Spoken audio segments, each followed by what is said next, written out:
Welcome, everyone, to a very special episode of the Useless Podcast, where I have a very special guest, the CEO of... Why did you do that? Do what? Beep out the company I run. I haven't edited it yet. How will you know what I will do? Well, I know you, and I know what you're going to do. Well, it doesn't really matter. All CEOs are largely the same. That's true. You all have one thing in common. You all severely lack empathy. Super intelligent. Oh, that too. You're all narcissists. Understand priorities. Oh, really? You think I'm a narcissist? Well, I used to be your therapist until I realized that you were impossible to work with. But yeah, I mean, I can at least say that you're a narcissist. Probably a psychopath as well. Nice. Well, I've always wanted a diagnosis. I always suspected I was something. So, it's nice to have a diagnosis. Right. Well, now you can advertise to people that you are a narcissistic psychopath. Brilliant. Right. Well, how are people ever going to know who I am if you beep out the company that I run and you never tell them my name? Well, if there's any confusion, this is the same guy from the second episode of this channel. I also wasted a lot of time with you trying to figure out who murdered Aldo Bianco. Yeah, that was fun. By the way, how is Aldo? Does he still work for you? Yeah, he's great. I mean, unfortunately, I'm probably going to have him killed because he probably knows too much. Knowing Aldo, whatever you're planning to do with him, he's probably one step ahead of you. Yeah, it's true. That's why he's irreplaceable. He helps me save money and avoid taxes like nobody else. Well, you two are quite the pair. You also hired a guy to pretend to give me an audit. You know about that? Of course I knew that. I used to be your therapist. I can predict what you do. Wow, never really had somebody figure me out like that. Your employees have figured you out as well. Also your wife. I don't have a wife. I only have kids. Really? What was that ceremony I went to? That was just to please her, but she knows I would never get married. I'd never put myself in the position where I could ever owe somebody alimony. Oh God, okay. Next question. So, since everyone will be wondering, how many?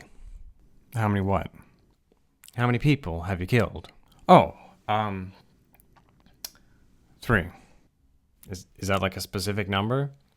Well, I had 3 kids, so, I figured I have to even out the population of the earth. That's not how that works. Next question. Do you feel successful? No, I'm a failure. And why is that? Because I'm not a billionaire. Is that the only thing that matters to you? Yes, it's the only thing that matters. When my father died and left me $250 million on his deathbed, he made me promise. He said, promise me, son. Promise me you'll be a billionaire. I said, I promise, Father, I promise. He said, by the time you're 35. Otherwise, it was all for nothing. I said, I promise, Father, I promise. And then he took his last breath. And then I looked up at the stars. And I said, I promise, Father. I promise. Cut to now, I'm 47 years old and I only have $750 million. Boy, you have 3 times the amount you started with. Yeah. It sucks. And what are you going to do when you get $1 billion? Oh, God, I haven't thought about that.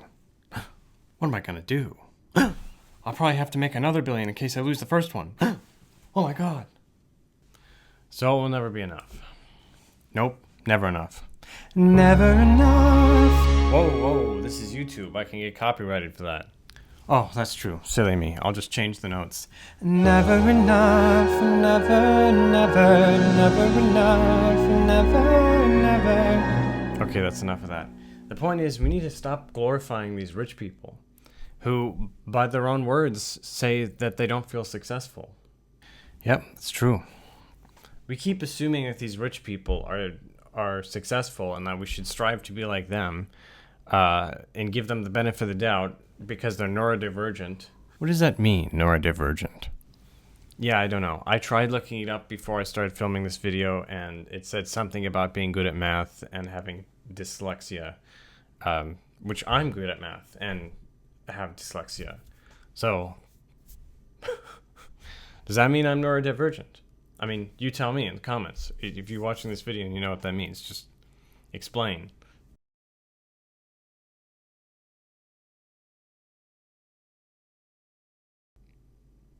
What about making the world a better place? You know, what if that was your goal? What do you mean make the world a better place? You mean like marketing? No, that's not what I'm talking about. Well, we always market that our companies aim to make the world a better place, but really it's all about maximizing profit, even if it means laying off half our employees before the end of the quarter. No, I'm talking about using your excess wealth and resources to actually make this planet a better place for other people. That's absurd. People actually think that way? Yeah. Wow, that's wild. I mean, I can't imagine wanting to make the world a better place. It's already perfect. Why? Because you're in it? Yes, and I'm perfection itself. So if I exist, that means the planet's already perfect. I mean, the fact that I could come from nothing and become as wealthy as I am today just shows how great this world. Wait a minute.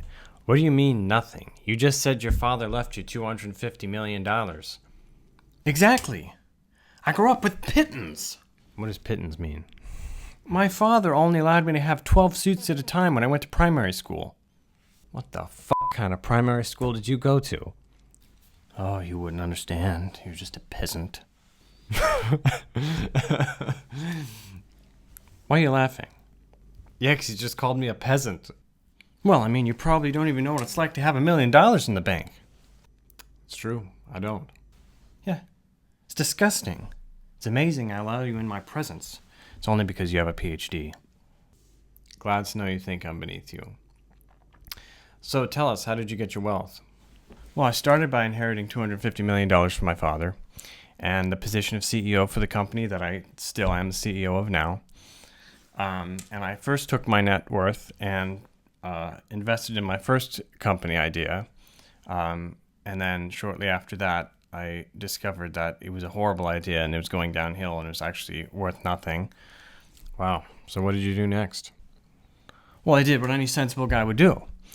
I did a huge marketing campaign and made a bunch of bogus promises about what the company could do and where it was headed to inflate the price of the company, then sold it for 10 times the price the company was actually worth. That was how I made my first $9 million.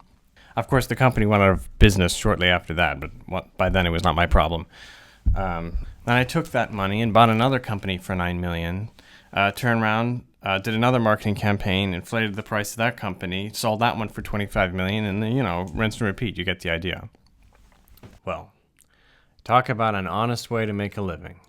Very honest. I'm an honest, hard-working individual. I deserve every penny that I earn. So, tell people who want to make money like you where to start. Well, start by inheriting a couple million, then invest it in the stock market or real estate or a company, and then, do what I did. Inflate the price, turn around, sell it, This is basically your 3 options. Okay, cool. AI is the last question. What about it? It's going to take all of our jobs? Yes. Well, why aren't you concerned about it taking your job? Because AI can't own stuff. I mean, I make my money by owning stocks and real estate and companies and just getting money at the end of the year because I own it. I don't work for a living. In order for AI to take my job, I'd have to do a job first for AI to take, which I don't. Right, but if it takes everyone's job, how is anyone going to be able to afford anything if they're not working and they're not getting paid? They won't. We're all going to die. Yeah, but don't you realize that if you replace everyone's job and then nobody's making money, then nobody will afford to be able to spend money on the goods that your company provides? Well, you have to think of the long-term goal. The final battle of wealth will be between the rich. Okay, right now the wealthy is just stealing as much as they can from the average Joe. That's why the wealth gap is getting bigger. But once we have all the money, eventually it's going to be you either have money or you don't. So only the billionaires will have money.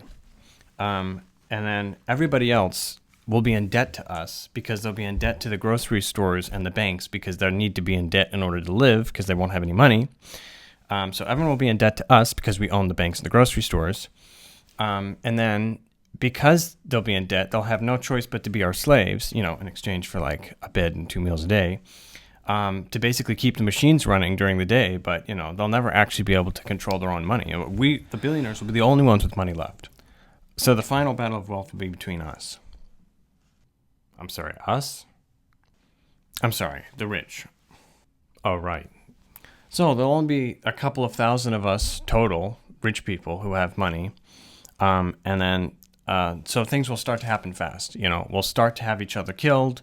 This is why all of us rich people are building compounds and fortresses inside of islands, underground bunker type things, because we know the final battle is coming between the rich. We're gonna be fighting for the last man standing. So who can have all the wealth at the end? It's like the game Monopoly, but like in real life. Okay, but I want to get back to the topic of AI. Mark Zuckerberg recently said that he wants to replace all of our friends and our therapists with AI. Why? Why? Yeah, but look, Jim, you got it all wrong. It's not for you guys. I mean, we have to market, we have to pretend like, that this AI stuff is for the people, but really it's not for you guys. It's for us, the billionaires. Because you see, after the climate disaster comes to a head, and we will all have to retreat to our bunkers, everyone will hate us and want to kill us for ruining their lives and ruining the economy and ruining the planet. So we'll be all alone in our little bunkers. So we, the billionaires, will need AI friends, AI girlfriends, AI therapists, so that we can pretend to still have a life even though we're completely alone. Yes, but when you guys die, where will all of your money go? Will you guys finally leave it to everyone else on the planet? Well, I mean, speaking for myself, I don't really care what happens to my money. I mean, I'll probably leave it to my kids, but, they're not really speaking to me right now. But knowing all the other billionaires, I mean, they'll probably pile all their money in a rocket and launch into outer space on their deathbed just to spite everyone. Right, well, on that cheerful note, thanks for taking time out of your busy schedule. Right, well, I'm not actually that busy because I don't really work. Right. Tune in next time with the Useless Podcast.